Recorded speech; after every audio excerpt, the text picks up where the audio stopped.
Ndagira ngo rero munyemerere tuzindukire ku makuru atandukanye nk'ubwo ngubwo turaza guhera hano mu gihugu cy'u Rwanda. Ni inkuru y'akababaro aho Mitali Protais wabaye ministri yitabye Imana hano mu gihugu cy'u Rwanda. Niyo makuru tuza guheraho, ariko kandi ndaza gukomereza Kinshasa naho hari amakuru asa naho atangaje, dore ko nk'ubwo ngubwo abunganira leta mu rubanza rwa Kabila bemerewe akayabo ka miliyoni 2.4 by'amadolari. Ni amafaranga menshi cyane, dore ko nk'ubwo ngubwo arakabakaba cyangwa se akarengaho gato miliyari 3 zose mu mafaranga y'igihugu cy'u Rwanda. Hanyuma rero turaza gusoreza kuri aya makuru n'ubundi twavuga ko adashimishije abe na gato, dore ko nubwo impunzi zemerewe kuba zasubira mu bihugu byazo ni ku bufatanye bw'u Rwanda, Repubulika Iharanira Demokarasi ya Kongo na HCR, izo mpunzi z'abanyekongo ziri mu Rwanda zo zamaze gushimangira ko zititeguye gusubira mu gihugu cyazo kubera umutwe w'abajenosideri bawe wa FDL rutararandurwa.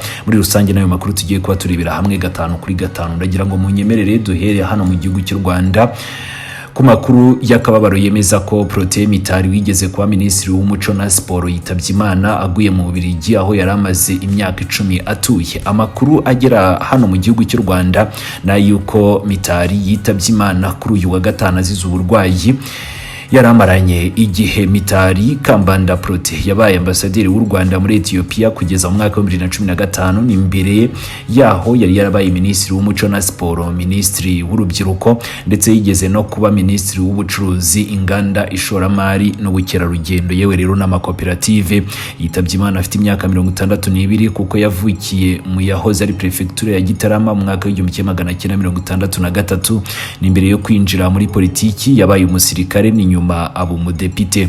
Mu mwaka wa 2015 nibwo yagiye kuba mu Bubiligi ubwo yari amaze gukurwa ku nshingano ze nk'umudiplomate. Kuva icyo gihe yongeye kuboneka mu ruhame nyuma y'imyaka 4, hari tariki 28 Werurwe 2019 mu mbabarire, aho yari mu nteko nshinga amategeko y'u Bubiligi mu biganiro by'umuryango Ibuka Justice Belgium nka kimwe rero mu bikorwa byayo byo kurengera abarokotse jenoside yakorewe abatutsi. Turava kuri iyi nkuru twihuse cyane tudatinze twerekeza i Kinshasa aho Minisiteri y'Ubutabera Repubulika Iharanira Demokarasi ya Kongo yasezeranyije abanyamategeko 7 barengera inyungu za leta mu rubanza rwa Joseph Kabila ko bazahembwa miliyoni 2.430 by'amadolari ya Leta Zunze Ubumwe za Amerika. Urubanza rwa Kabila rurimo kuburanishwa n'urukiko rukuru rwa gisirikare muri Repubulika Iharanira Demokarasi ya Kongo kuva tariki ya 25 Nyakanga 2025. Ubushinjacyaha buramushinja ibyaha byo kugambanira igihugu, kwa mu mutwe w'ingabo utemewe, ibyaha by'intambara ndetse n'ibyibasiye inyoko muntu. Ni ibyaha ubushinjacyaha buhuza no kuba bumushinja kuba umuyobozi w'ihuriro rya FCM Ventura rirwanya ubutegetsi bwa Repubulika Iharanira Demokarasi ya Kongo. Nubwo mu kiganiro yagiranye n'abanyamakuru muri Werurwe 2025 we yabihakanye yivuye inyuma.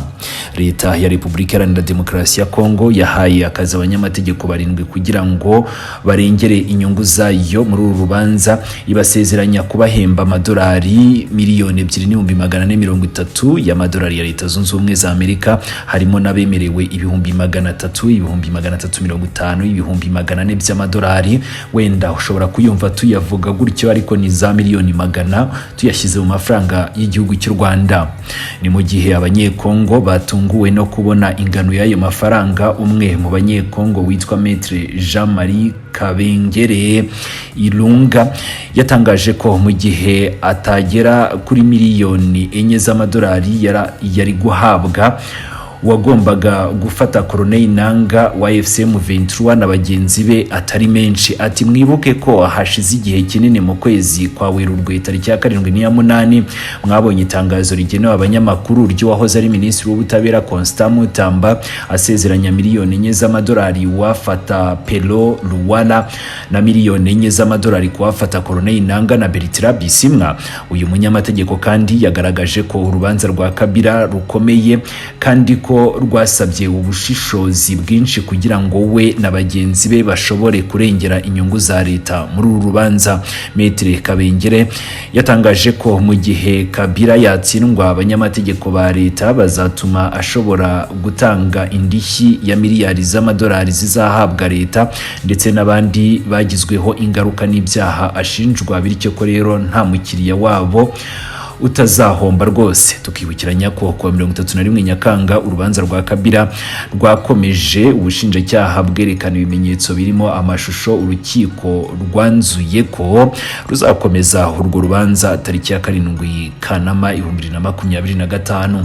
Nyuma gato yo kwamamaza duhita twerekera ku mpunzi z'abanyekongo ziri hano mu gihugu cy'u Rwanda, aho zo zishimangira ko zititeguye rwose gutaha mu gihe FDLR izaba itararandurwa. N'impunzi z'abanyekongo zimaze imyaka irenga 25 ziba mu nkambi zitandukanye hano mu gihugu cy'u Rwanda, zo zatangaje ko zititeguye gutaha mu gihe ibyatumye zihunga igihugu cyabo bitari byakemuka mu buryo bwa burundu. Ni mu Rwanda ndabanza nibutse ko abarirwa impunzi zose hamwe zingana n'ibihumbi 136 n'impunzi 713. Ni muri izo izingana na 60 n'ibice 83 ni zituruka muri Repubulika Iharanira Demokarasi ya Kongo, harimo 207 bageze mu Rwanda hagati ya Mata na Gicurasi uyu mwaka wa 2025. Kalisa Theogene uyu amaze imyaka 25 mu nkambi ya Mahama aherutse kubwira ikigo cy'igihugu cy'itangazamakuru RBA ko byabagoye kwisanga mu buhunzi. Ni nyuma yaho umutwe wa FDLR ugambiriye kubica ukabamara, ariko nanone wabambuye imitungo yabo ndetse bakwirwa imishwaro, ari nako rero bahungiye hano mu gihugu cy'u Rwanda bitwa abanyarwanda kandi nyamara ari abanyekongo. Yaragize ati imitungo yacu barimo barayiyitirira bakayitwara, imitungo yacu barayiriye irashira, bahita bavuga ngo aho ntabwo ari wanyu ni wacu, mwebwe ni musubiri wanyu mu gihugu cy'u Rwanda. Byaradukomerekeje cyane nk'umuntu wari uzi ko ngenda umunyekongo, kwisanga mu buhunzi ni ikintu mu by'ukuri gikomeye cyane kandi iteka ryose kintera ibikomere bidashira. Minisitiri w'Ububanyi n'Amahanga w'u Rwanda Ambasaderi Olivier Nduhungirehe yatangaje ko u Rwanda rutazacyura impunzi mu gihe cyose impamvu nyamukuru zatumye zihunga kitari cyakurwaho. Ati ntabwo ari ugushora impunzi aho zari ziri kandi hari ibibazo by'umutekano. No kuvuga ko hari ikibazo cy'umutekano n'ibibazo biri mu buyobozi bwa Kongo bigomba kuzabanza gukemuka, hanyuma impunzi zigataha noneho zidafite impungenge ko zishobora guhohoterwa cyangwa se guhura n'imvugo cyangwa se n'ibindi bikorwa bitandukanye bagiye bahura nabyo mbere yuko bahunga. Tukibukiranya ko mu masezerano yasinyiwe i Washington DC kwa 27 Kamena 2025 hagati ya leta y'igihugu cy'u Rwanda RDC, ibihugu byombi byemeranyije ko mu gihe amahoro n'umutekano bizaba byabonetse mu burasirazuba bwa Kongo, ibihugu byombi bizafatanya n'inzego z'umuryango w'abibumbye n'imiryango ishinzwe ubutabazi mu gucyura abahungiye mu bice bitandukanye by'iki gihugu hamwe n'impunzi z'abanyekongo ziri mu Rwanda no mu bindi bihugu.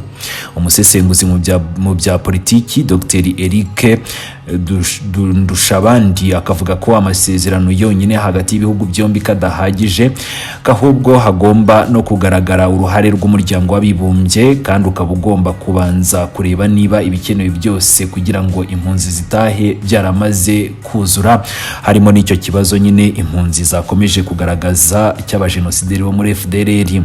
Yaragize ati amasezerano hagati y'u Rwanda na Kongo ntabwo ari ukuvuga gusa ngo twumvikanye ko impunzi zitaha n'umuryango w'abibumbye. Niba ukora neza uzabanza urebe ko ibyo bakeneye byuzuye kugira ngo batahe, harimo n'ibyibanze nko kuryama bagasinzira, umutekano no kwizera ko nta mvugo z'urwango zizongera kubibasira nka mbere.